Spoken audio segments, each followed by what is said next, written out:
Good evening, everyone. Before the stories begin, don't forget to like, subscribe, and tell me in the comments where you're listening from and what time it is.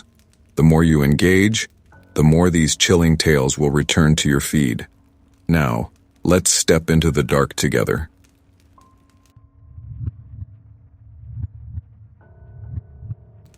In March of 2020, I was working overnight dispatch for the county sheriff department outside of Plainfield, Indiana.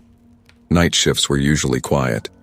You mostly dealt with noise complaints, the occasional drunk driver, or welfare checks on elderly residents whose families lived out of state. You learned to stay alert even when nothing seems to be happening, because the worst calls always come in when you least expect them. At 1:43 a.m., one of the incoming lines lit up with a blocked number. That alone was not unusual. Many rural calls come through with no caller ID. What caught my attention was the way the line connected. There was no immediate voice, just breathing, slow and controlled, like the caller was waiting for me to speak first. I gave the standard greeting and asked what the emergency was. The man on the other end said my first name. Not dispatcher, not ma'am. My actual name. I asked him how he knew it. He said, I read your badge tag when you helped with the highway wreck in 2017. You were the one who gave the water to the little girl in the back seat. I remembered that accident instantly. 2 vehicles, 1 fatality. A child pulled from the rear seat with a broken arm. I never asked her name. I never spoke to the parents. Yet somehow the man on the line knew exactly where I had been standing that night. My hand tightened around the headset. I asked what his emergency was. He said, I am not calling for help. I am calling to confess before I lose the courage again. I motioned for the shift supervisor to listen in silently on the secondary monitor. Against protocol, I did not disconnect the line. The man introduced himself as Calder Rowe. He said he was calling from a rest area off Interstate 70 near the county line. Then he said something that made my pulse spike. I buried a girl in your jurisdiction in 2012 and her parents still think she ran away. I immediately began pulling old missing persons reports while keeping him on the line. I told him if he had information about a crime, he needed to stay where he was and wait for officers. He said, I am not waiting. I am talking. If you interrupt me, I hang up and she stays where she is forever. He gave the victim's name without hesitation. Artis Loon, 17 years old. Vanished after leaving her shift at a grocery store late one evening. Her car was found abandoned behind a closed tire shop. No sign of struggle, no suspects. The case went cold within a year. Calder described the interior of her car, the scuffed steering wheel, the broken passenger side air vent, the faded sticker on the rear window that said, 1 day at a time. Details never released publicly. He said he followed her for 3 weeks before that night, watched what time she locked the store, which direction she drove when leaving work, which nights she stopped for gas and which nights she did not. He learned her patterns better than he knew his own. I felt sick listening. He said he staged the abandoned car to look like a voluntary disappearance, left the keys on the seat, wiped down the interior, walked 3 blocks through an alley before getting back into his own truck parked out of sight. Then he told me where she was buried, a shallow grave behind a derelict farmhouse slated for demolition years later, a property that had already been searched during the initial investigation. The reason nothing was found, he said, was because the grave was under a concrete slab that was poured days after she vanished as part of an unfinished renovation. I muted my microphone and relayed the location to patrol immediately. Then I asked him the one question that mattered most. Why confess now? There was a long pause. I could hear cars passing faintly in the background where he was parked. Then he said, because my daughter is the same age now that Artis was when I took her. The room felt like it shrank around me. He said every time his daughter leaves the house, he sees Artis in her face for just a second. He said the guilt used to stay quiet. It used to whisper. Now it screams. Now it wakes him up shaking. Now he sees the parents on the news begging for answers and he cannot watch without feeling like he is suffocating. He said, I used to think I was strong. Now I know I was just empty. My supervisor gestured for me to keep him talking until units confirmed the gravesite. I did. I asked him where he was headed after the call. He said, "I am not going anywhere." I just needed someone official to hear it before the patrol lights showed up. That was when the first unit radioed that they had arrived at the farmhouse location and were cutting through the concrete. Calder exhaled slowly into the phone. He said, "You will find her exactly where I said. Tell her parents I am sorry. That is all I can give them now." Then the line disconnected. For 3 full seconds I just stared at the silent timer on my screen as if it might ring again on its own. The room filled with overlapping radio chatter as more units converged on the farmhouse. My headset felt too tight against my ears, and I realized my hands were trembling so badly I had to lock my fingers together to steady them. Unit 4 reported that they had broken through the concrete slab behind the farmhouse. At first they found nothing but packed dirt and rusted scraps of old rebar. Then one of the deputies went quiet mid-sentence. When he came back on the radio, his voice was strained and thin. They had reached a shallow cavity. Inside it were human remains. The medical examiner arrived within minutes. I listened as location markers and procedural codes clipped through the room with mechanical precision. The bones were consistent with a teenage female. The clothing matched the last outfit Artie Sloan was seen wearing on the night she disappeared. The sticker Calder had described was still faintly visible on a piece of rear window glass recovered nearby that had been discarded during the original staging of the scene. By sunrise, the news vans were already lining the dirt road by the farmhouse. Calder Rowe was arrested at the rest area without resistance, exactly where he said he would be. He was sitting on the concrete bench outside the closed restroom with his hands folded in his lap. He did not run. He did not deny anything. He only asked one question as the handcuffs were placed on his wrists. "Did you find her?" At arraignment later that afternoon, he pled guilty to abduction and murder without a single change to his statement. He waived trial, waived plea bargaining, waived any chance at sentence reduction. During the investigation, they uncovered more than just Artie's. Calder had been quietly applying for demolition work permits in the years following her disappearance, always near abandoned properties, always near locations connected to other unsolved missing persons cases across 2 counties. None of those bodies were ever found. Detectives concluded he had been preparing secondary burial sites in advance, moving evidence before it could ever be tied to him. The call that night was not his first confession. It was simply the first that reached someone willing to keep him talking long enough to listen. At his sentencing hearing, Artie's parents stood only a few feet from him. Her mother reached for his sleeve and asked him why. Calder looked at her and said nothing for a long time. When he finally spoke, his voice was quiet and steady. He said, "I needed to know what it felt like to decide someone's last day." He was given life without parole. 2 months later, during a routine audit of archived emergency call logs, I discovered something that still makes my stomach tighten years later. Calder's call did not originate from the rest area payphone. It came from a disposable cell phone registered to a false identity. The tower ping placed the caller not at the rest stop, but within 1 mile of my own home. The phone was later recovered in a roadside drainage ditch halfway between my house and the farmhouse. I moved out of that neighborhood less than a week later. To this day, no evidence has ever confirmed whether Calder was parked near my home during the call, or whether he simply chose the tower location to scare me. But one detail from the recording still haunts me.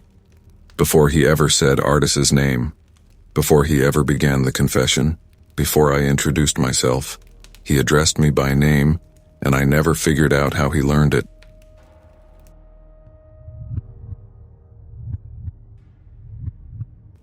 In August of 2016, I was working as a night auditor at a mid-range hotel, just off Interstate 81 outside Roanoke, Virginia. The kind of place that catered mostly to traveling nurses, truckers, and families trying to save money on road trips. My shift ran from 11 p.m. to 7 a.m., and most nights followed the same quiet routine. Reconcile the books, restock the coffee, check the late arrivals, watch the security monitors, wait for morning. By about 3 a.m., The entire building usually fell into that strange stillness that only exists in hotels. Hundreds of sleeping strangers all under one roof. Air conditioning humming through the walls. Ice machine clunking down the hallway once in a while like a distant footstep. At 3:23 a.m., the lobby elevator chimed. That alone was not unusual. Guests came and went at all hours. What caught my attention was who stepped out. He was barefoot. He wore dark blue hospital scrubs, soaked through with sweat. The fabric clung to his back and chest as if he had been running for a long time. His hair was matted flat against his head. His hands trembled at his sides as he crossed the lobby toward the front desk. The strangest part was his expression. He did not look panicked. He looked relieved. He stopped at the desk, placed a plastic hotel keycard on the counter, and said in a calm, steady voice, "I need to tell someone what I did before they find the room again." I asked if he was a guest. He shook his head once, slowly. "I used to work at the long-term care facility across the highway." Then he pushed the card slightly closer to me. Room 417. I checked the system. Room 417 had been marked vacant for nearly 3 months. No recent housekeeping entry, no maintenance request, no reservation under that number. I asked for his name. He said Tobin Kess, former overnight medical orderly, terminated in June. His tone carried no shame, no anger, just statement of fact. Something in my gut tightened. I reached beneath the counter and pressed the silent security alert that notified the county dispatcher without triggering any sound in the lobby. Tobin noticed. He tilted his head slightly and said, "You may want to cancel that. What I'm about to tell you is not a disturbance. It is a timeline." My hand froze beneath the desk. I told him he needed to leave or law enforcement would be arriving shortly. He did not move. Instead, he began speaking. For 2 years, I worked overnight at the care facility. My job was checking vitals, cleaning rooms, rotating patients who could not move on their own. After a while, the residents stopped being people to most of the staff. They became room numbers. Room 12, room 19, room 24. He said only one room never lost its name. Room 417. At first, I thought he meant our hotel room. He shook his head. No. 417 was a patient. He described a woman in her early 40s admitted after a sudden neurological collapse. No visitors. No emergency contacts. No identifiable family. Comatose but stable. Breathing on her own. Eyes always closed. For months she never reacted to anything. No movement. No reflex. No response to voice or pain stimulus. Most of the staff treated her like equipment. He was the only one assigned to her wing overnight. He said the first night he felt something wrong was during routine skin care. When his hand brushed her cheek, he felt warmth under the skin. Not body heat. Localized heat. As if something was generating it just beneath her face. He checked her temperature again. Normal. The second time he felt movement under the skin. Not muscle twitch. Not a spasm. Pressure shifting forward, then settling again. He reported it. The nurse dismissed it as nerve reflex. 3 weeks later, room 417 opened her eyes. According to Tobin, the whites were dull and yellowed. The pupils were so dilated they almost erased the irises completely. She looked straight at him and whispered his name. First, middle, and last. No patient chart listed his middle name. From that night on, she spoke only when he was alone with her. Never when a nurse or doctor entered. Never on camera. Only in the space between tasks, when the hallway was quiet. Her phrases were brief. Bring them closer. They need to be placed. They cannot stay shallow. He believed at first that he was hallucinating from exhaustion. Then patients began dying, not slowly, suddenly. Cardiac arrests in stable patients. Respiratory failures in residents who had passed audits hours earlier. One by one. Always on his shift. Always in her wing or adjacent wings. After every death, room 417 grew warmer. Not hot enough to trigger alarms. Just warm enough to feel with bare skin. Her fingers began to move. Slight adjustments at first, nothing obvious enough to trigger a code. Then more noticeable changes. Hand repositioned overnight, chin tilted toward the door. Once he swore he found her breathing pattern altered, deeper than it had ever been before. When the first death was reviewed, Tobin was questioned. When the second happened, he was placed on observation. By the third, he was under full internal review. Then they found a patient dead in room 417. No alarms, no camera footage, no documented time of death. Tobin was the last person signed into that room. He was terminated the next morning. Security escorted him from the building without allowing him to retrieve anything from his locker. He never returned. He told me he knew what really happened to that patient. He whispered it across the counter as if the walls might hear him. She needed placement. After he lost the job, the dream started. He began seeing floor plans, not of the hospital, of our hotel, specific corridors, specific dead zones where cameras did not fully cover the hall. Always the same room glowing at the end of the pattern. Room 417. He tried not to think about it, tried to stay with friends, slept in his truck, drove out of town. But no matter where he went, the floor plans followed him. 3 days before he came to the hotel, he said he received a text from an unknown number. It contained only one message: check in. At 2:58 a.m., our reservation system did something it had never done before. It created a booking without any user input. Guest name field contained one entry: 417. Payment field showed no method attached. The room assignment locked itself. I pulled up the activity log while Tobin watched me. My stomach tightened as the timestamp matched exactly what he had said. I asked him who checked the guest in. He said she did. Then he leaned closer to the counter and whispered something that made my hands go cold. She only moves closer when the ground is ready. And tonight she finally reached inside. At that moment, the hallway camera outside room 417 flickered once. The door handle turned, and the occupancy status changed from vacant to active.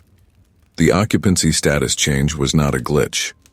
I knew that the second it happened. The system does not mark a room as active unless a physical keycard is scanned at the door. Someone had just entered room 417 using a valid key.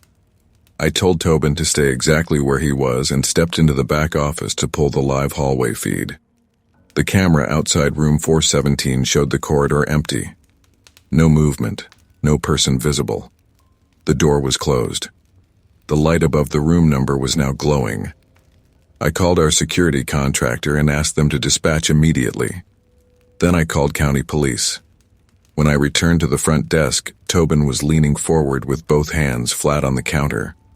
His breathing had quickened. He said she is alone in there right now, but she will not be for long. I asked him what he meant.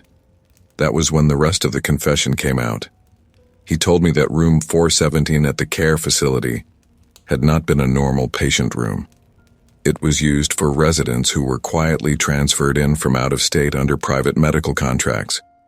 People without family, people without advocates, migrant workers, runaways, hospital overflow cases that never went through standard intake, people that no one would immediately look for. The woman everyone called room 417 was not a patient. She was the handler. Her collapse had been staged years earlier. The comatose state was chemically maintained. She was not unconscious. She was paralyzed, fully aware, unable to move or speak unless medication windows opened. Her job was to select. The facility was a transfer hub. Patients who died were not always cremated. Some were diverted. The bodies were sold through a shell network that moved medical cadavers and illegal tissue product, bones, organs, experimental biomaterial. Room 417 marked which patients could vanish without paperwork triggering state review. Bring them closer did not mean spiritually. It meant physically. Tobin knew because after the first unexplained death, he was approached in the parking lot by a man he had never seen in the building before. The man showed him paperwork that looked official enough to scare him, and told him that his silence was now part of a revenue stream. He said he refused at first. Then the threats started. Photos of his apartment, photos of his mother walking into her workplace, screenshots of his financial accounts. He was told which residents to move closer to which wing, which ones to miss on overnight vitals, which devices to temporarily disconnect and reconnect within alarm tolerance windows. He was not killing them directly. He was creating gaps just long enough for someone else to enter. Tobin said the woman in room 417 watched through the whole process as a living authorization signature. Every selection filtered through her. The heat he felt under her skin was the warming pads used to counteract the paralytic agent so tissue remained viable. The night the patient died inside room 417 was not a medical anomaly. It was a transfer gone wrong. Tobin panicked. He fled. The network shifted operations. And then the hotel booking started. I demanded to know how they accessed our system. Tobin said many hospitals and hotels shared third-party reservation software. The same back-end data contractor serviced both industries. Someone on the inside of that firm had built a covert reservation tunnel. Room numbers were used as markers. 417 was not a person anymore. It was an identifier. For a pickup, for a drop, for a body. The reason he came tonight was because he intercepted a message accidentally routed to his old facility login. It contained one active location. Our hotel. Room 417. Before I could respond, the security cameras in the east hallway blinked out all at once. At the same time, the front desk phone rang. The extension read 417. I answered it with shaking hands. A woman's voice spoke softly into my ear. Transfer is ready. I told Tobin to get behind the desk and stay down. Through the glass lobby doors, I saw headlights roll into the parking lot without sound. A black utility van. No markings. No plates visible from the front. Two men in maintenance uniforms stepped out. They moved with practiced calm. They walked straight through the lobby doors without acknowledging either of us and headed for the east hallway. County police arrived from the west entrance at the same moment. The confrontation lasted less than 30 seconds. Both men were taken into custody without resistance. The van was secured. Inside were portable medical containers and a refrigerated transport unit. Room 417 was breached by officers under full tactical protocol. Inside, they found a woman in a hospital bed under full chemical paralysis. IV lines, cooling pads, portable monitors, organ preservation equipment. She was alive. Her real name was not found in any database. She had been officially pronounced dead 7 years earlier at a different care facility in a different state. Tobin was immediately placed into protective custody. Over the next 6 months, the investigation exposed a multi-state illegal medical trafficking ring operating through long-term care centers, hotel systems, and third-party reservation software contractors. At least 43 confirmed victims were identified. The network had been operating for nearly 20 years. Room 417 was never meant to be a haunted symbol. It was an asset tag.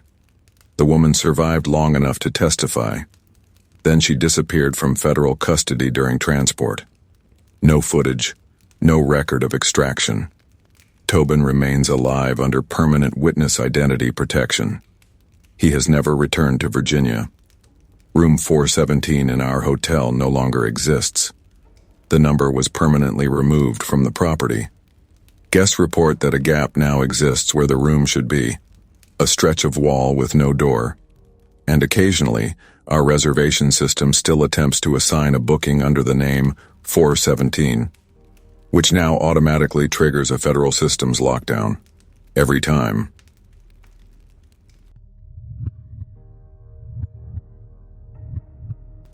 I rented the storage unit in the winter of 2018 after my divorce finalized, and I had to downsize fast. Everything I could not fit in my one-bedroom apartment went into that facility on the edge of town outside Billings, Montana. It was the kind of place built half buried into a dirt hillside with long concrete hallways and thin metal roll-up doors that echoed every sound. Most people only came during the day. I went at night. It was quieter then. Fewer eyes. Less explaining. The first time I noticed the unit beside mine was unlocked, I did not think much of it. The door was raised just enough to look like someone had forgotten to close it completely. I assumed the owner would be back soon. I slid my own door shut and left. The second time it was unlocked again. Same height, same narrow gap. Pitch black inside. This time I paused. Storage units had time limits. If someone left a unit open at night, management usually closed it for theft risk. But this one stayed open. No warning tag, no lock cut, no notice. By the third week, I realized it was open every time I came. Always at night, never during the day. I started coming later just to test it. 10 p.m. open, 11 p.m. open. After midnight, still open. The hallway lights were motion activated. When I walked down the row, the lights would flick on behind me in dull white rectangles. When I reached my unit, the light would reveal the inside of the neighboring unit for just a second. Empty. At least that is what it looked like. No boxes, no furniture, no trash, just bare concrete. That should have made me feel better. It did not. On the fifth night I heard breathing. It was faint and slow and coming from the darkness just beyond that half-open door. I froze with my hand still on my lock. I stood there long enough that my breath started to cloud inside my jacket. The breathing did not change. It did not react to me. It stayed steady, patient. I told myself it was airflow, ventilation, wind pressure inside the tunnel. I locked my unit and walked away without looking again. The next night there was a chair inside the neighboring unit. Just one. Metal folding chair, positioned directly behind the door gap, facing outward. I did not hear breathing that night. I heard a voice. It whispered through the narrow crack in the metal. "You always come alone." I did not recognize the voice. It was calm, ordinary, the tone of someone making a casual observation. My hands went numb. I did not answer. The voice continued. "You only bring small boxes. Never furniture. That means you have already lost most of what you owned." I stepped backward slowly, keeping my eyes fixed on the darkness behind the door. The motion light buzzed and dimmed as I moved out of range. In the darkness behind me, I heard the faint scrape of the chair shifting. The next morning, I contacted the facility manager. He told me that unit was listed as rented under a commercial cash contract. No company name, no personal identifier in the system, month to month. Always paid on time by mailing a money order. He said no one else had ever complained. That night I parked farther away and walked down the row silently. The door was still open. The chair was gone. The light clicked on and revealed the inside. It was no longer empty. The walls were lined shoulder high with stacked containers, clear plastic storage bins, each one labeled in thick black marker. Dates, times, first names only. I did not open any of them. I did not need to. The smell told me everything. I backed away slowly, my shoes making soft rubber sounds against the concrete. That was when the voice spoke again from inside the unit. "You are early tonight." I ran. 2 days later, a note was taped to my unit door. No handwriting. Printed. "I will close the door if you prefer." But I thought it would be rude to hide during an introduction. I did not go back for a week. When I finally did, the neighboring unit door was closed, locked. I stood there for a long time with my back against cold metal listening. Nothing. No breathing, no movement, no voice. That should have been the end of it. It was not. The next night I found a matching lock on my own unit, one that was not mine. I stood there staring at it for a full minute before I touched it. My hands were sweating so badly I had to wipe them on my jeans before gripping the metal. It was a heavy industrial lock with a fresh silver finish, nothing like the rusted combination lock I had used for years. I had the sudden sick certainty that whoever placed it there had done so quietly, deliberately, and recently. I stepped back and scanned the hallway. All the other units were sealed and dark. No footsteps, no voices, no motion lights triggered, just me and the wrong lock. I left without opening anything and went straight to the main office. The night clerk told me no staff had cut or replaced any locks. The neighboring unit was still listed as privately rented and current on payment.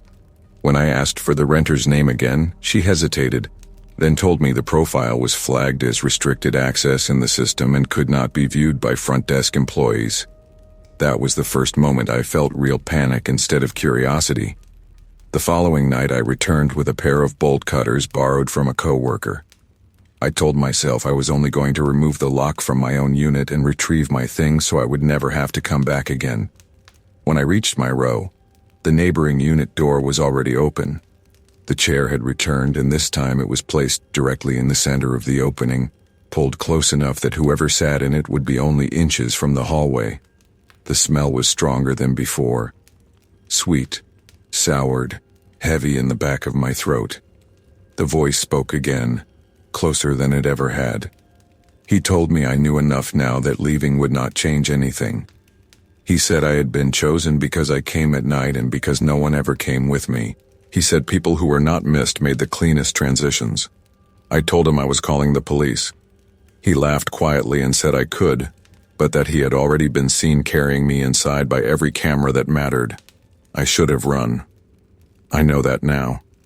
Instead, I raised the bolt cutters and cut the lock off my unit to prove to myself that I still could.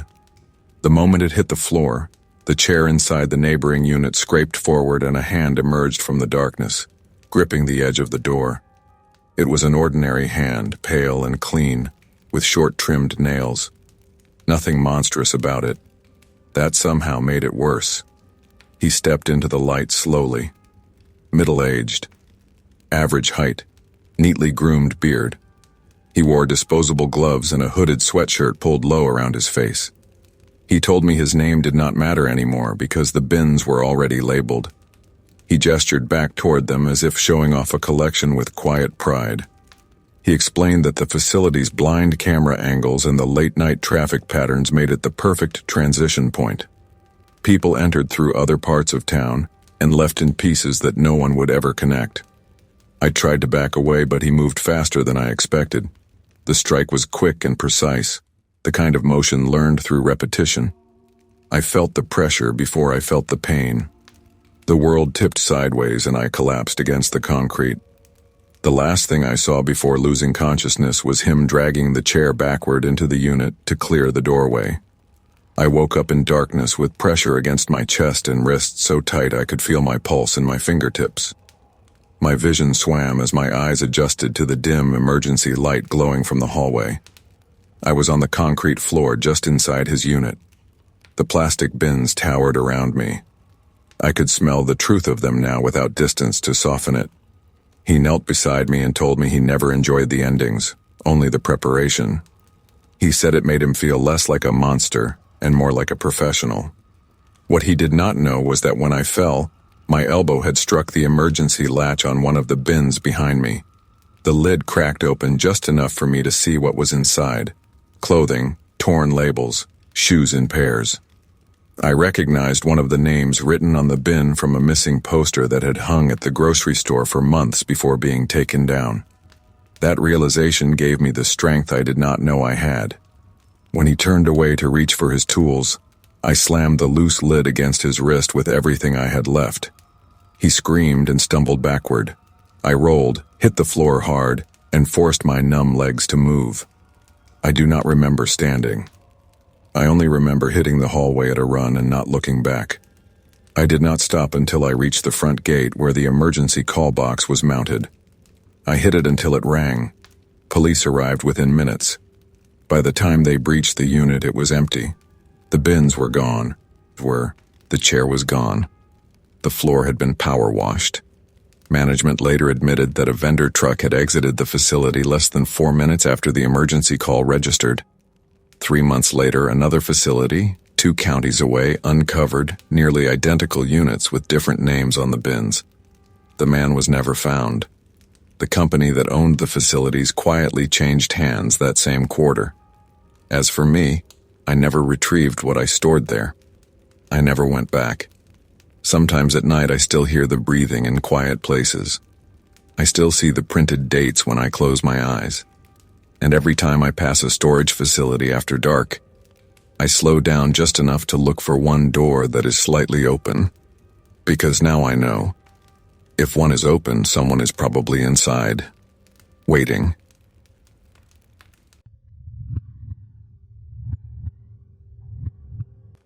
I never deleted the voicemails after the accident.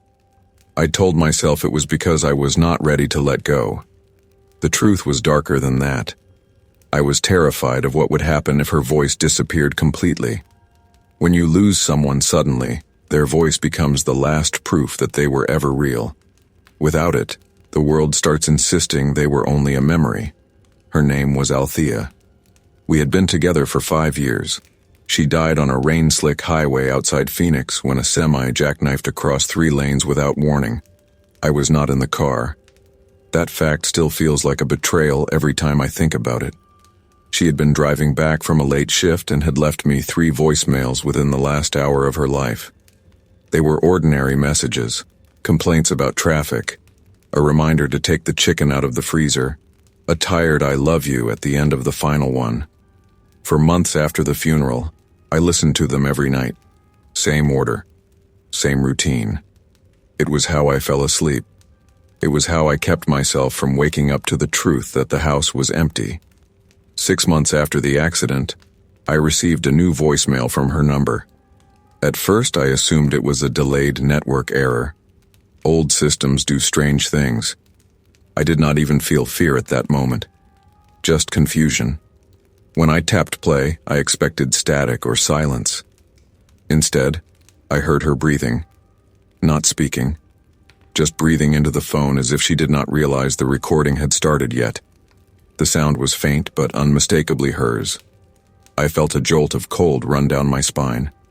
The voicemail ended after 7 seconds with no words. I checked the timestamp. It was current. I called the number back immediately. It went straight to a disconnected line notice. I did not sleep that night. 2 days later, another voicemail arrived. This time she spoke. Her voice sounded strained, like she was whispering in a place where she was not supposed to be loud. She said my name once, then paused, then said, "I did not tell you everything," and the message cut out. I sat on the edge of the bed, shaking as the house felt suddenly too large and too quiet around me. I contacted the carrier the next morning. They confirmed the number had been terminated following her death. There was no active device on that line. They could not explain how messages were being delivered from it. Over the next 3 weeks, the voicemails continued. Sometimes they were only fragments. A breath, a single word, the sound of fabric shifting. Once I heard what sounded like a car door closing. Each message carried the same current timestamp. Each one bypassed call logs and arrived directly to voicemail storage. Then the content changed. She stopped saying my name. She began referencing things that were happening in my present life. A dent in the new car I had not told anyone about. A comment about the neighbor's dog that had only moved in the week before. A remark about how I always left the back window unlatched at night. Details she could not have known. Details no one else knew. The message that broke me came on a Sunday afternoon while I was standing in the kitchen washing dishes. My phone buzzed against the counter. I saw her name and nearly dropped the glass in my hand. When I played it, her voice sounded steadier than it ever had since the accident. She said, "There is something you need to understand before you stop listening." My knees went weak. She continued, slowly, carefully, as if choosing every word. She said the night of the accident was not an accident for me. She said I had never asked why she was on that highway at that hour. The voicemail ended. I sat on the kitchen floor for a long time, staring at the wall where her shadow used to pass in the evenings when she came home. My mind replayed every argument we had ever had. Every night she stayed late. Every unexplained silence. I realized with sudden clarity, that I had accepted the official story because it was the only version that did not demand answers from me. The next voicemail arrived exactly at midnight. Her voice was quiet, but calm when she said I was not supposed to survive knowing. After that, I stopped answering calls from unknown numbers. I stopped checking my voicemail at night.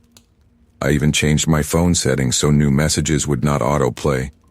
For the first time since Althea died, I was afraid of her voice instead of comforted by it. Fear is a strange thing when it is tangled up with grief. I still wanted to hear her. I just no longer trusted what she might say. 3 days passed with no new messages. On the fourth night, my phone vibrated on the nightstand at 2:11 a.m. I was awake when it happened. I had not been sleeping much. The screen lit up with her name again. I did not touch it for almost a full minute.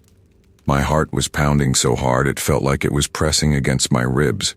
When I finally played it, her breathing sounded different, heavier, closer to the microphone. She said I tried to turn back.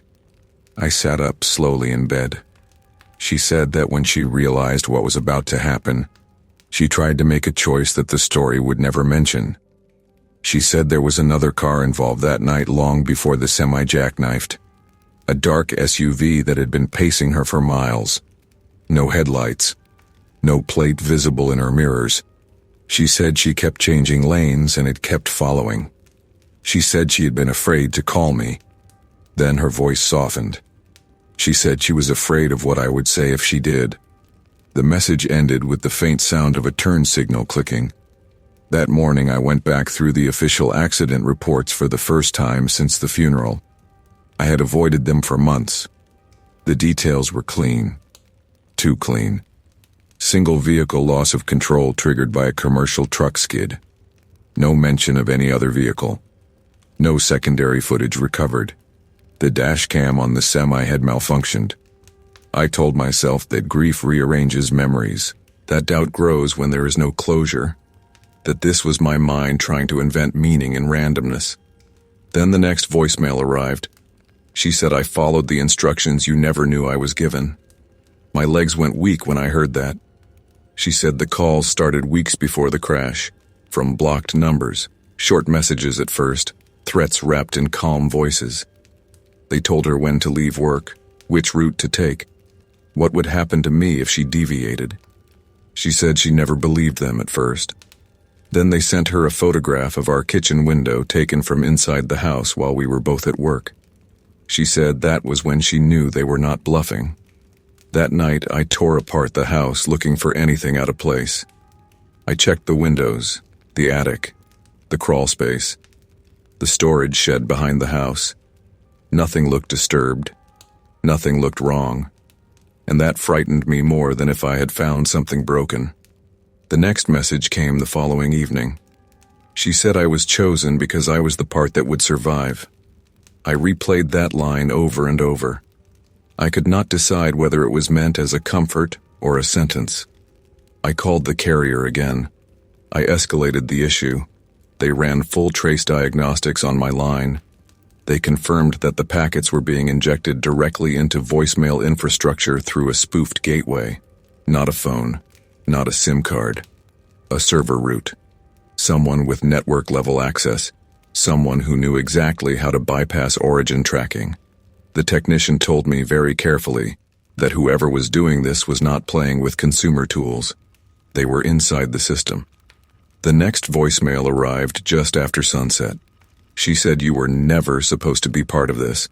That was the first time one of the messages made me feel anger instead of fear.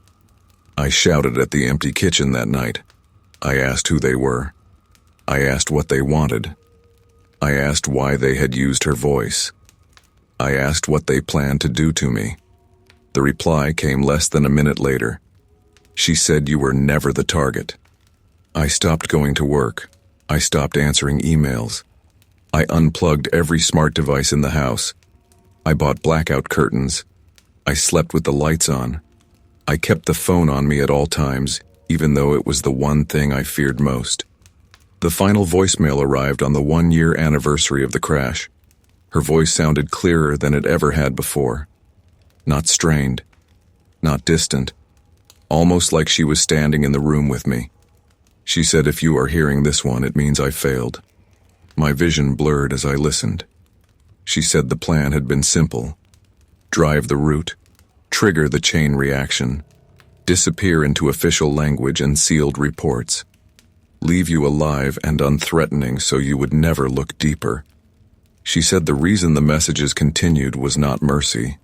It was insurance. She said as long as I kept listening, the truth remained contained. As long as I stayed afraid, no one else was at risk. She said the only way it would ever reach outside of me was if I chose to let it. The voicemail lasted almost a full minute longer than any of the others. At the end, there was no breath, no movement, no sound at all, just an abrupt cut. That was the last message I ever received. No more voicemails arrived after that night. The phone number remains disconnected. The carrier insists no further injections have occurred. The system logs went silent. It was as if the entire route had simply been shut off. I still do not know who controlled it. I still do not know what they wanted her to do beyond that road. I still do not know why she was chosen. Sometimes I tell myself it was just a psychological attack tied to organized network crime. Sometimes I convince myself it was identity theft taken too far. Sometimes I believe it was a way to keep me quiet about something I never even realized I had seen. But there are nights when I sit in the dark and play the original 3 voicemails from before the crash. The ones where her voice still sounds normal, alive, tired, loving. And every now and then, behind her words, I hear the faint echo of another sound. Fabric shifting, a distant engine, and something that almost sounds like someone else breathing just out of range of the microphone. I have never decided whether that sound was always there, or whether I only noticed it after she was gone. And that is what finally breaks me.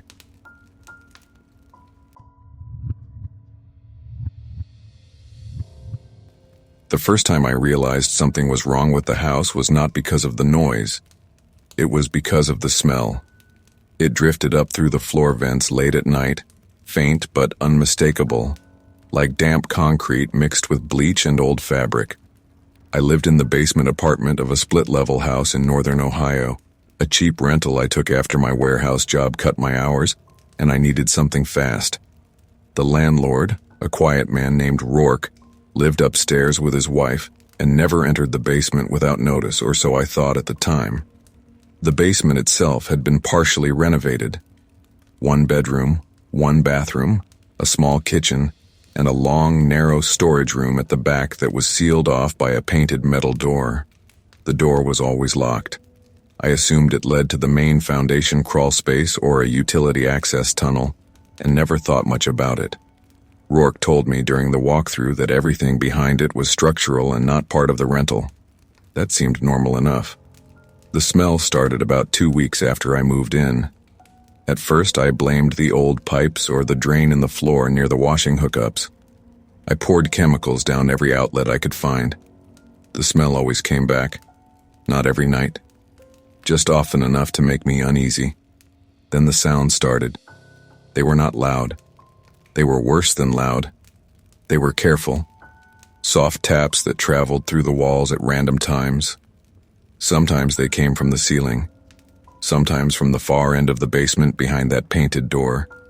Sometimes directly behind my bed while I lay still in the dark, listening to them, telling myself it was just the house settling. One night I heard crying. It was distant and muffled, like it was passing through layers of concrete and steel. It lasted less than 10 seconds. I sat straight up in bed with my heart racing and waited for it to happen again. It never did. When I confronted Rourke the next morning, he looked genuinely confused and said he had not heard anything upstairs. His wife stood behind him silently, her hands folded in front of her.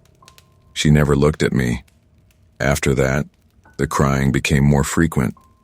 Always short, always at different hours, never long enough to be recorded clearly. I tried leaving my phone on voice memo overnight. The only thing it captured was faint static and the hum of the building. The turning point came when the taps changed location. They began to come from inside my bathroom wall, directly behind the mirror. I removed the mirror one night and pressed my ear to the drywall. The sound was unmistakable. It was knocking back. Slow. 3 taps. Pause. 3 taps again.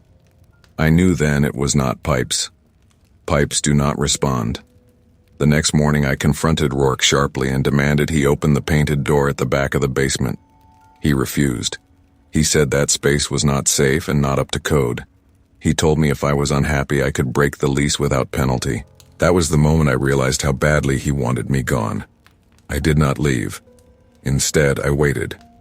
2 nights later, I watched through the narrow crack under the painted door as a thin line of light appeared on the concrete floor. I held my breath as I heard the sound of the lock turning from the other side. Heavy footsteps moved beyond it. Then the light vanished and the lock turned back. That same night I heard the crying again, this time louder, closer, and unmistakably terrified. I called the police. When they arrived, Rourke allowed them inside without protest. He opened the painted door himself. Behind it was a narrow concrete corridor reinforced with steel supports. The officers followed it 30 feet into the ground until they reached a second door. That door was not painted. It was solid industrial steel with external padlocks and electrical wiring running along the walls into it. When they forced it open, they found 3 children inside, alive but weak, malnourished and terrified, hidden beneath my floor. Their small, uneven breathing filled the steel room with fragile pulls of air that felt too faint for the size of the space they were trapped in. And it is a sound that still visits me in my sleep. The officers moved immediately after that. Radios crackled with urgent voices, and within minutes the quiet street outside was flooded with red and blue light reflecting through my basement windows. That was when Rourke finally spoke, and that was when the real confession began. Rourke did not resist when they cuffed him. He did not argue. He did not plead. He simply lowered his head and said that he was only keeping them safe until the right time. His wife collapsed onto the concrete floor near the painted door and began sobbing so hard she could not speak. I remember standing there in shock as paramedics rushed past me into the hidden corridor, lifting the children carefully as if they might shatter in their arms. The oldest of the 3 was a boy who looked no more than 10. He clutched the sleeve of the paramedic with a strength that did not match his thin body. The younger 2 were girls, both under 8. One of them asked if the crying would finally stop now.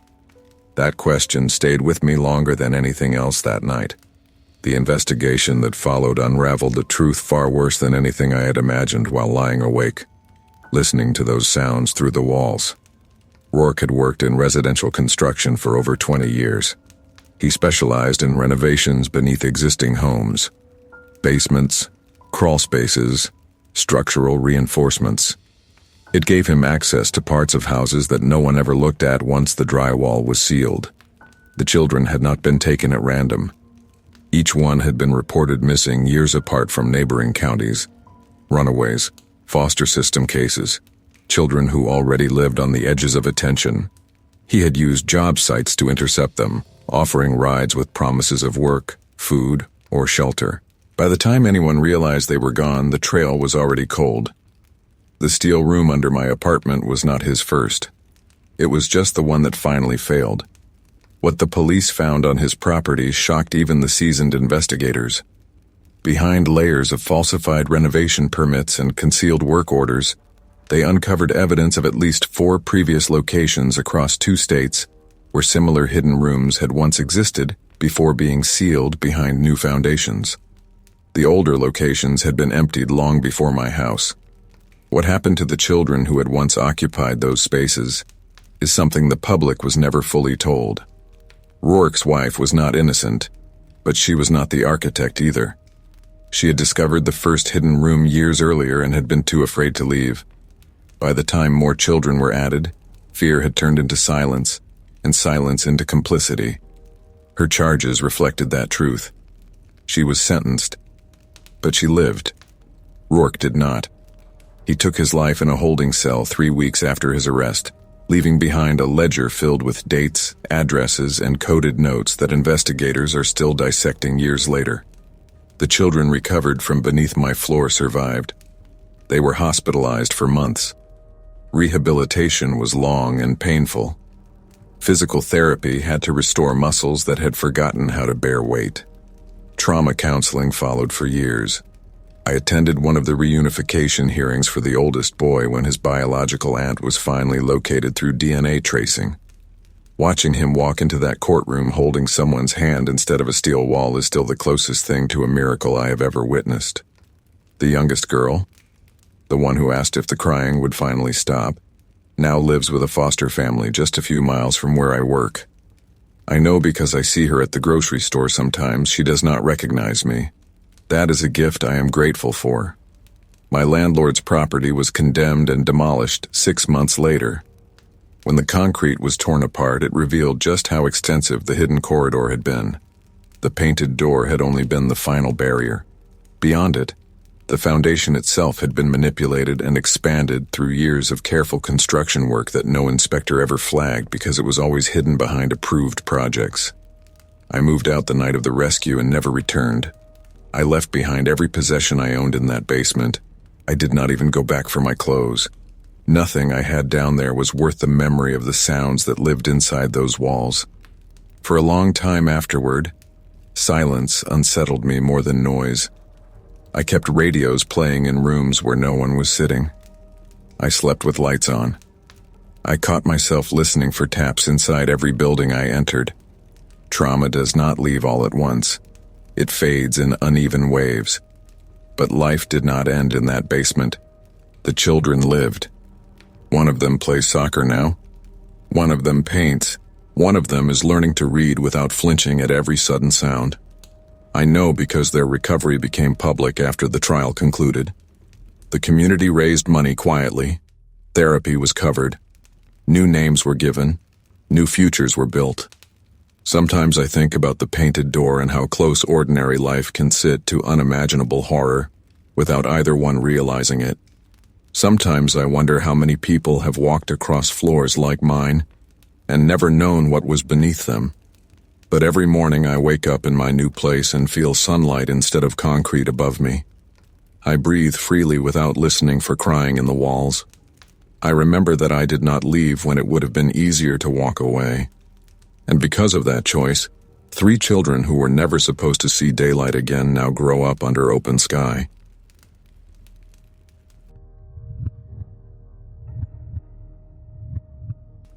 My wife did not leave a note. That was the first thing everyone told me when they tried to comfort me. They said it like it was a mercy, like the absence of final words somehow softened the fact that she was gone. Her name was Leora. We had been married for 11 years. By the time they took her body out of our house, every room felt like it had lost its purpose at the same time. Drawers stayed open. Cups stayed where they were last set down. Nothing felt finished. The police told me it was suicide. The scene supported it. The timeline did too. I signed papers I barely read. I answered questions with a voice that did not sound like mine. By nightfall, the house was quiet in a way I had never heard before. I slept on the couch because I could not bring myself to enter our bedroom. The first message came 3 days after the funeral. At 7:14 in the evening, my phone buzzed on the coffee table. Her name appeared on the screen exactly the way it always had. No photo, just Leora. I stared at it until it went to voicemail on its own. My hands were shaking so badly I nearly dropped the phone when I picked it up. The recording was only 12 seconds long. Her voice sounded tired but normal. She said I forgot to take the trash out again. Then she laughed quietly and said she would do it herself, like always. The message ended the way all of hers did, with a soft goodbye and the faint sound of the front door closing. I sat frozen on the couch for a long time after that, listening to the silence that followed. I told myself it had to be a delayed send, a scheduling glitch, some old message trapped in the network and released by accident. Grief makes you believe whatever explanation hurts the least. The next message arrived the following morning while I was standing in the shower. 8:02 a.m. Her voice this time was sharper. She asked if I had remembered to call the electrician. She reminded me of the breaker that kept tripping in the kitchen. Then she paused mid-sentence as if distracted by something in the room and said she would talk to me later. The message cut off abruptly. I called the carrier immediately. They confirmed her phone had been disconnected the day after her death. There was no active device tied to her number, no scheduled messages, no forwarding services. The technician told me very calmly that messages could not originate from a line that no longer existed. That night, I did not sleep. The third message came just past midnight. She whispered my name as if she did not want to wake someone else in the room. She said there was something I needed to see on the laptop. Then she went quiet. I could hear movement on the recording. Fabric shifting. A faint breath that was not hers. The message ended without goodbye. I checked the laptop immediately. There was nothing open, no drafts, no hidden files, no messages, no browser history that made sense. I searched for anything that could explain what I was hearing. There was nothing. By the end of the week, I had received 11 messages. Some were ordinary, reminders, comments about the house, small, familiar pieces of the life we used to share. Others felt wrong in ways I could not immediately explain. She began referring to things that had happened after her death. A broken glass I had cleaned up in the kitchen. A neighbor who had knocked on the door once to return a package. A storm that rolled through overnight. Details she could not have known. On the seventh night, I finally replied. I left a voicemail on her disconnected number. My voice cracked as I asked who was doing this. I asked what they wanted. I asked why they were using her voice. I do not remember hanging up. The response came less than a minute later. Her voice was calm when she said I was not supposed to answer. I stopped playing the earlier messages after that. I told myself that if I did not listen, whoever was behind this would stop trying. The notifications still appeared. I ignored them. The voicemail count climbed quietly.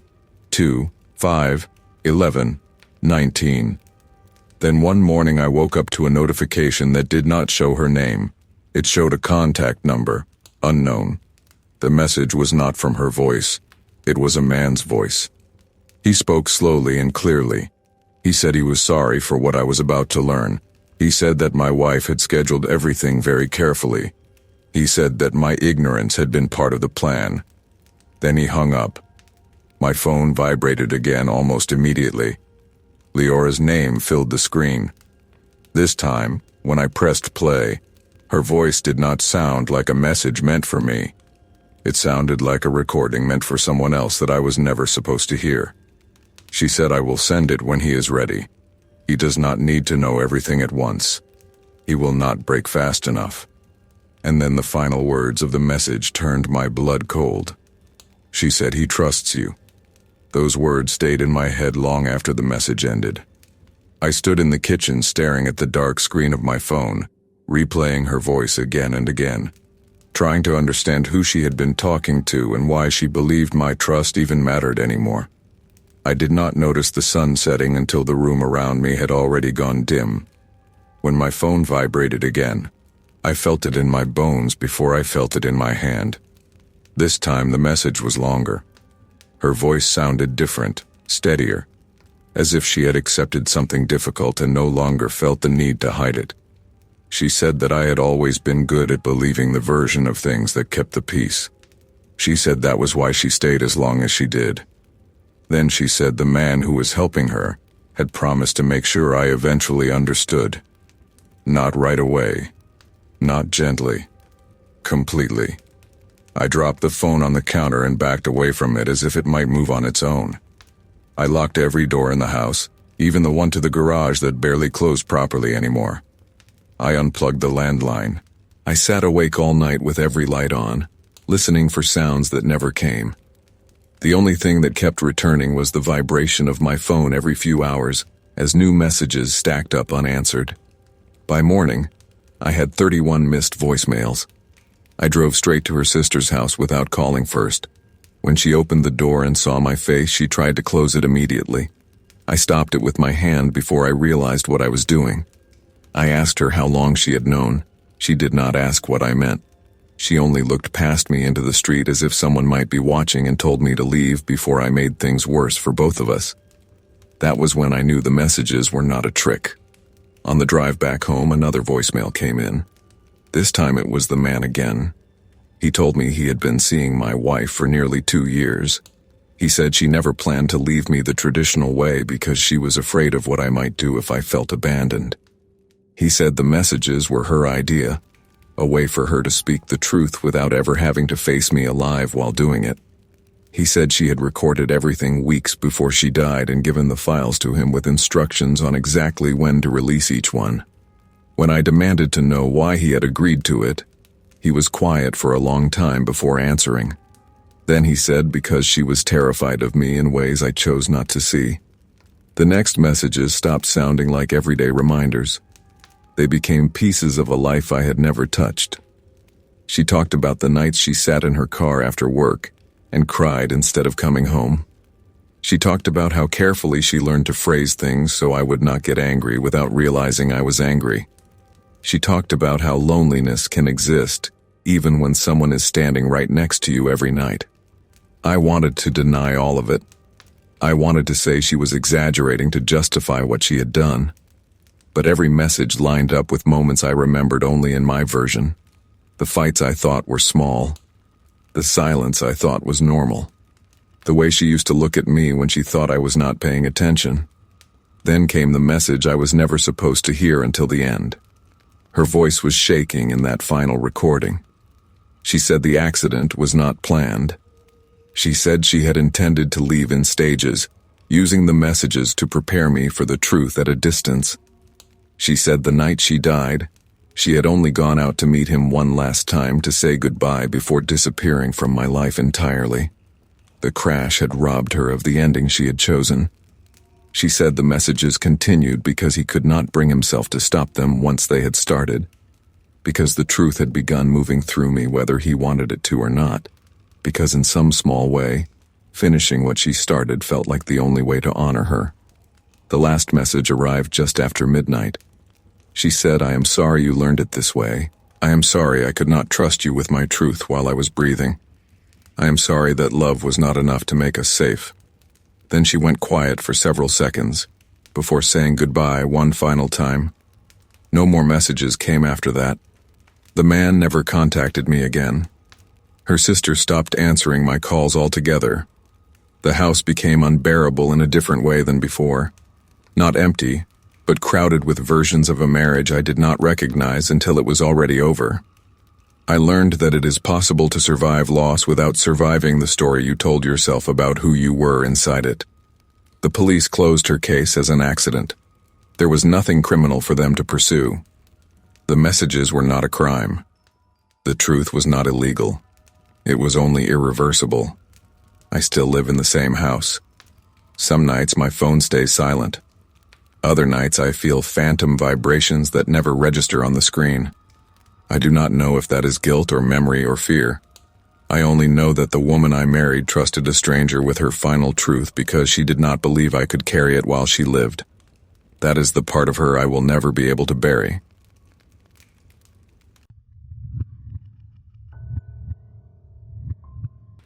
The building had been sealed for 8 months when they gave me the keys. Parkline Corporate Center used to house 300 employees across 6 floors before the parent company collapsed overnight and left everything inside frozen in time. Desks were abandoned. Computers were unplugged mid-task. Coffee cups were still sitting where people last set them down. My job was simple on paper. Sit in the security office overnight, watch the cameras, make sure no one broke in. The place was scheduled for demolition in the spring. They told me it was empty. The first week was exactly that. Empty hallways on every monitor. Motion sensors triggered only by air pressure shifts when the climate system cycled. The only sound in the entire building came from the hum of servers in the data room 2 floors below me, still kept alive for legal archiving. I brought books. I brought coffee. I settled into routine.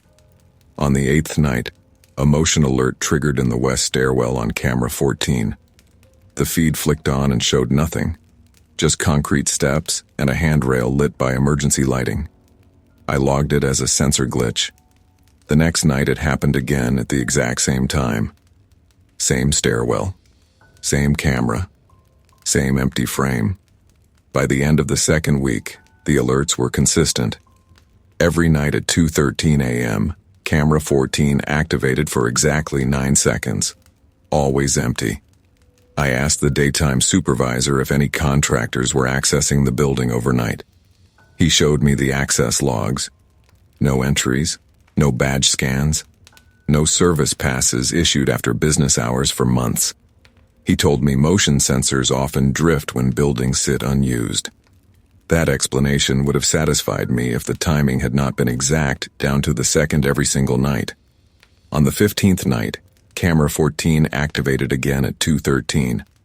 This time something was different. At the far edge of the frame, just beyond the lower flight of steps, I saw movement. Not a full figure, just the edge of a shoulder disappearing downward, as if someone had just stepped out of view. The motion lasted less than a second before the feed returned to stillness. I rewound it repeatedly, frame by frame. The movement was real, not a lighting shift, not static. Something with mass had passed through that stairwell. I called it in. The supervisor checked the overnight logs again. Still no badge activity. He suggested it might be wildlife that wandered in through an unsecured service hatch. I told him this was the interior stairwell between 2 sealed floors with no exterior access. He had no answer for that. The next night I left the camera wall active instead of letting it auto-cycle. 2:13 came. Camera 14 activated. This time the movement did not stay at the edge of the frame. A person stepped fully into view on the lower landing. They stood still beneath the emergency light. Their face was turned slightly downward, out of direct illumination. They wore what looked like a maintenance uniform. Dark jacket, utility pants, work boots. They did not move. 9 seconds passed. The camera went dark again. I sat frozen in the security chair long after the feed cut off. My radio crackled once with system noise and went quiet. I did not report it immediately. I do not know why. A part of me wanted to believe my eyes were lying. At 2:22, a second alert triggered. Camera, 22. East hallway, 4th floor. The same figure stood in the center of the corridor, directly beneath a dead overhead light. This time, the camera stayed active for 12 seconds. The figure lifted its head slightly. I could not see the face clearly. The feed resolution was too low in that lighting, but I could tell the person was looking straight into the lens. The feed went dead. The rest of the night passed without another alert. I did not move from the chair. I listened to every sound the building made, pipes ticking, distant air vents sighing, the soft static pulse of radio equipment. I did not step into a single hallway. The next morning I turned in a formal incident report with timestamps and footage attached. By that afternoon, both clips were labeled corrupted by the system and unavailable for review. The following night, camera 14 activated again at 2:13. But this time the figure did not stop inside the stairwell. It started climbing. The moment I saw the figure start climbing, I reached for the radio without thinking. My thumb missed the call button 3 times before I finally pressed it hard enough to engage. All I got in response was a soft hiss of static that never resolved into a voice. I watched the camera feed as the figure moved 1 step at a time, slow and unhurried, boots striking concrete with a rhythm I could almost feel through the screen. Halfway up the staircase, the figure paused and tilted its head toward the ceiling as if listening to something I could not hear. Then it continued upward until the frame went empty again. I stayed in the chair until dawn with my eyes burning from staring at the monitors. When the daylight crew arrived, the building slipped back into its familiar dead stillness. They searched the stairwell, the hallways, every accessible floor. There were no boot prints, no disturbed dust, no signs of forced entry. The supervisor told me I looked exhausted and suggested I take the next night off if I needed it. I did not. I told myself whatever it was, I needed to see it again to understand it. At 2:13 the following night, camera 14 activated on schedule. The stairwell was empty. At 2:14, camera 22 triggered on the 4th floor. Also empty. For the first time since it began, the pattern was broken. I began to relax, thinking maybe the building had finally settled into true nothingness. At 2:17, a new alert flashed on the screen. Camera 9 data room corridor. No motion sensors ever tripped in that hallway because the access door was magnetically sealed. It had been sealed since the day I was hired. The feed showed the far end of the corridor where the reinforced server door sat under constant red status lighting. The figure stood directly in front of it, close enough that its shoulders nearly brushed the door frame. For the first time, the emergency light caught part of its face. I could not make out features, but I could see skin tone. Human. Pale. Motionless. Then the sealed door unlocked. I heard the mechanical click through the camera microphone a split second before the door slid open just enough for the figure to slip inside. The door sealed itself immediately after. I checked the system logs. No manual override. No remote access. No authenticated command. The data room had not approved an entry in 8 months. At 2:26, the corridor camera cut to black entirely and did not come back online. I did the thing I had not allowed myself to do yet. I left the security office. Every hallway light felt too dim. Every sound carried too far. The west stairwell door was cold when I pushed it open. I climbed slowly, listening to my own breathing bounce off the walls.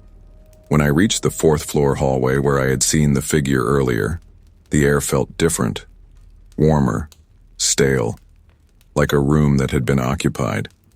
The data room door was still sealed when I reached it. Its red status light glowed steady, indifferent. I placed my hand against the metal and felt a faint vibration beneath my palm. Not machinery. A rhythmic mechanical pulse that did not match any environmental system I had been trained on. I returned to the security office without opening it. The next morning, the IT contractor arrived earlier than expected to address the downed camera. When he ran diagnostics on the data room systems, his face drained of color. He told my supervisor that the servers had been accessed overnight and that a large volume of archived employee data had been copied. Not payroll. Not legal documentation. Personnel background files. Psych evaluations. Disciplinary histories. Private HR notes. Everything meant to stay buried in closed systems. No external connection point showed the transfer path. It had been moved from inside. The next night, camera 14 activated at 2:13 again. The stairwell was empty. At 2:22, camera 22 triggered on the 4th floor. Still empty. I waited for camera 9. It never came. Instead, at 2:28, the screen for the security office camera flicked to life. My own room.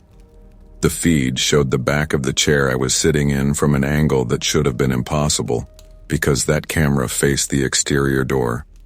The figure stood directly behind me in the frame, so close that I could see the stitching of the maintenance jacket on the monitor. I did not feel breath on my neck. I did not hear footsteps. I only saw it because the camera showed it. Slowly, the figure raised one gloved hand toward the lens. The feed cut to black. I did not turn around. I locked myself inside the office until morning with every light on and every emergency line open. When the daylight crew arrived, I handed them the keys without explanation and walked straight out of the building. I never returned for another shift. I resigned by email from my car in the parking lot with my hands shaking on the steering wheel. 2 weeks later, the demolition schedule was moved up without public explanation. The Parkline Corporate Center was cleared and razed less than 48 hours after my last night there. No bodies were found. No unauthorized occupants were reported. The official conclusion was structural instability. Sometimes I still wake up at 2:13 a.m. without knowing why. Sometimes I check the time out of habit and find my phone has no missed notifications. And sometimes when I pass the empty lot where the corporate center once stood, I swear I can feel a vibration beneath the ground. faint and steady, as if something down there never stopped working. I do not know what was inside that building. I only know it was not empty before they destroyed it. And I do not know if tearing it down was meant to erase evidence, or to seal something in forever.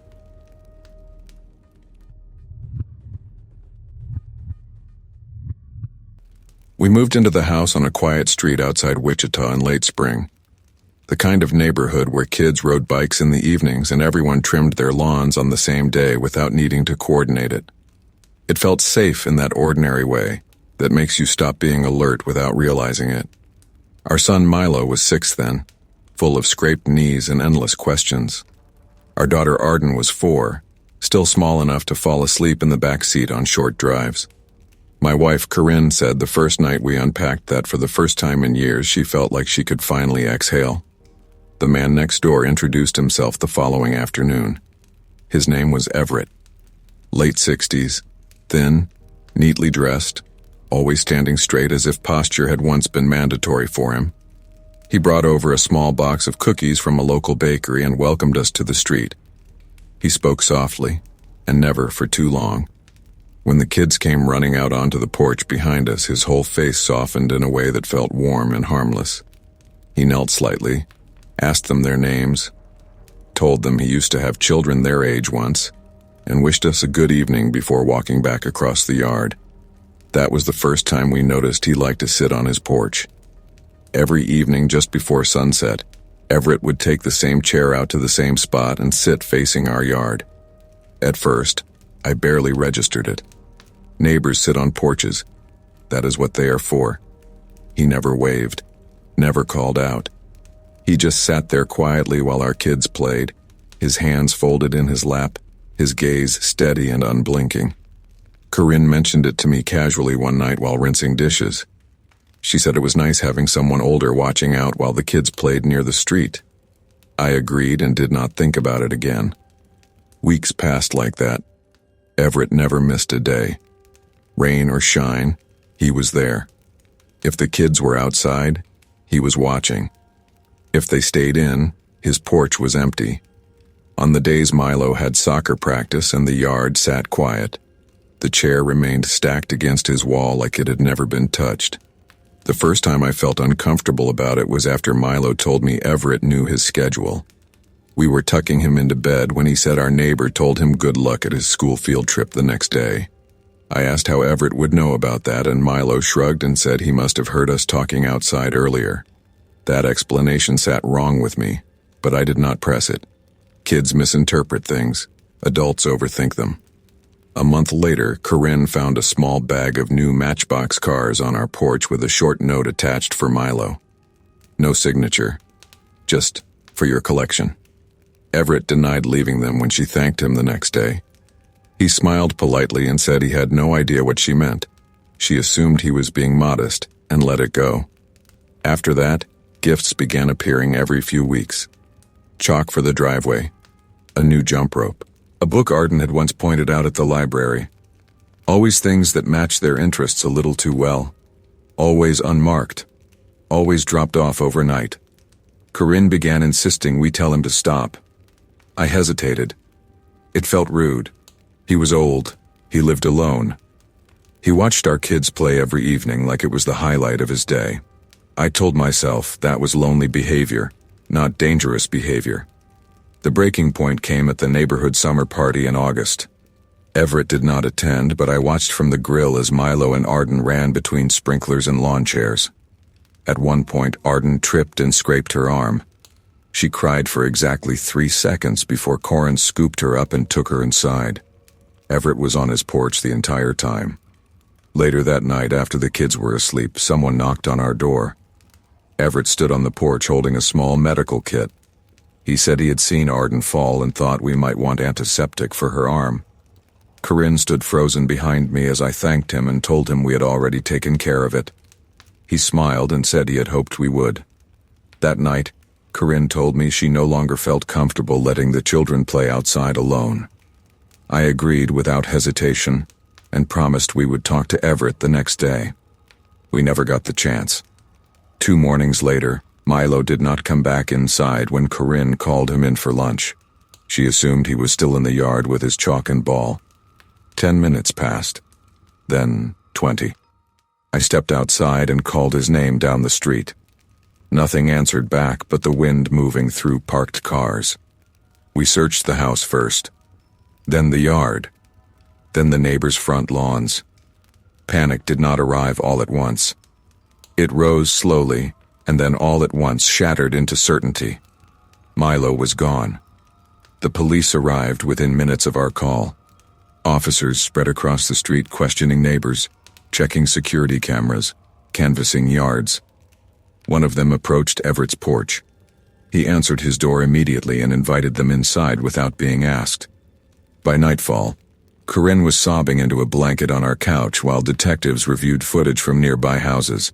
They told us they had some video of Milo near the street around mid-morning. They did not yet have footage of him leaving the block. I asked if they had checked Everett's cameras. They told me his house had no cameras. I did not believe that for a second. Sometime close to midnight, an officer returned to our living room and sat down across from us. His expression was heavy in the way people look when truth has already outrun hope. He told us they had found something in Everett's house. Not Milo, not yet. They had found a room. And what they found inside that room explained why our neighbor never missed a day of watching our children play. The officer said the room had been hidden behind a false linen closet in Everett's hallway. It was soundproofed and windowless, with insulated walls and fresh ventilation piping that fed directly into the attic.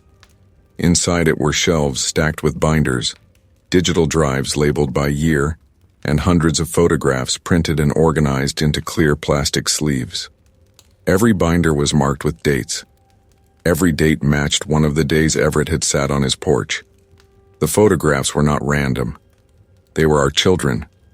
Milo riding his bike, Arden drawing with chalk, both of them in the sprinkler. Milo carrying his backpack to the bus stop. Arden tripping and crying on the lawn. Each image was taken from slightly different angles, some from across the street, some from behind hedges, some from inside parked vehicles. None of the photos were blurry. None of them were accidental. The officer's voice stayed calm as he told us this, as if describing it too emotionally might cause the words themselves to fracture. He said they had also found dozens of memory cards hidden behind vents and electrical panels. He said Everett had been documenting multiple families over many years, long after anyone would reasonably remember him on any block. He said the documentation was exhaustive, daily, systematic, obsessive. Then he told us they had found a marked schedule. It wasn't just Milo. It was a rotation. Each family was observed until the children reached a specific age, and then the monitoring shifted to another household. The officer said Milo's name appeared at the bottom of the most recent list, followed by a red line through it. Under that line was today's date. Everett had not just been watching, he had been preparing. They searched his entire house from attic to foundation. They tore up the garage floor. They dismantled plumbing. They scanned the walls. There was no hidden tunnel, no basement chamber, no visible holding space. There was no sign Milo was still on the property. By dawn, the search widened beyond our street. Corinne did not speak at all that night. She sat very still with her hands folded around each other as if movement might cause her to fall apart altogether. I moved between rooms uselessly, checking doors that had already been locked, windows that had already been sealed, as if Milo might suddenly be standing on the other side waiting to be let in. Every hour that passed without a lead carved something permanent into the house.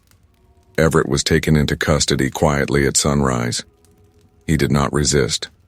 On the way out, he turned his head once toward our front door. Not toward the police, not toward the neighbors, toward our porch.